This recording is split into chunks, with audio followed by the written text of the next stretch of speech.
Now, the government is moving faster to boost its urban development mission as it plans to splash a whopping 98,000 crore rupees. Yesterday, the cabinet approved the creation of 100 smart cities with an outlay of 48,000 crore rupees. Joining us now to talk about the government's smart city plan is Mr. Taleen Kumar, the Managing Director and CEO of the Delhi-Mumbai Industrial Corridor Development Corporation. Mr. Kumar, appreciate you joining us here on CNBC TV 18. Let me begin by asking you, what's your sense of the progress that's been made so far as the DMIC is concerned? Which will be the first smart city, and by when will the development be complete?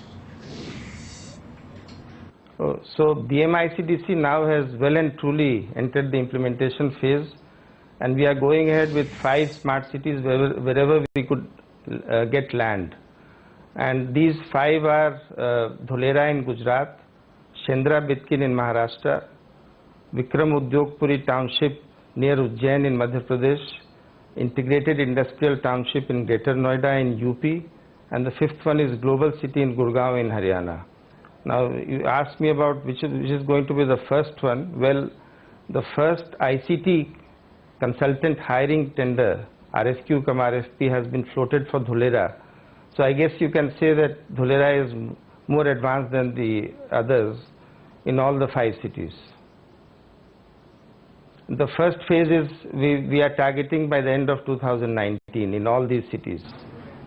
All right, so you're saying that Dholera has an edge over the other cities at this point in time, but the government says it will come out with a competition to select smart cities. We know that the DMIC is outside of that, but what, according to you, should be the fundamental features that the government must focus on as far as the smart city development is concerned and the smart city mission is concerned? Take us through your experience of trying to put Dholera, for instance, together.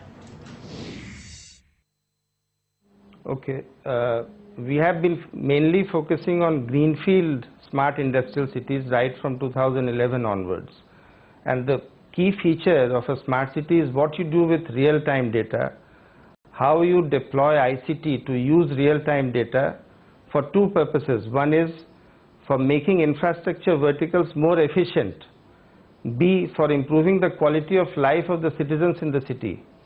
The 4 key things that happen are, instrumentation, intelligence, data analytics, and information sharing.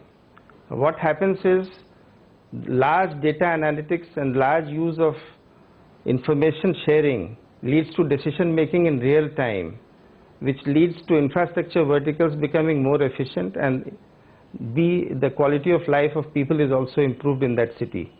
We have identified 5 infrastructure verticals and 5 verticals in the social sector, which combined will make a city a smart city. Now, these 5 infrastructure verticals are energy and energy management, water and water management, transportation and traffic management, public safety, and solid waste management. On the social sector side, we have identified education, health, inclusive development, participative governance, and community assets. We feel that a combination of these 5 infrastructure verticals and the 5 social sector verticals will make a greenfield smart city a true smart city. Well, that's good to hear, Mr. Kumar, but the centre is promising 100 crore rupees in terms of central assistance per year per smart city. From your experience, is that woefully short? It's a little bit, honestly, it's too early for us to comment on that, because we ourselves are in the process of engaging an ICT consultant and inviting RFP cum RFQ for hiring an ICT consultant who is going to break down the digital master plan into smaller components and parts and get me to the BOQ stage, where I can bring in the system integrator, or what is known as a master system integrator. Then I'll have an idea of how much money we are talking about.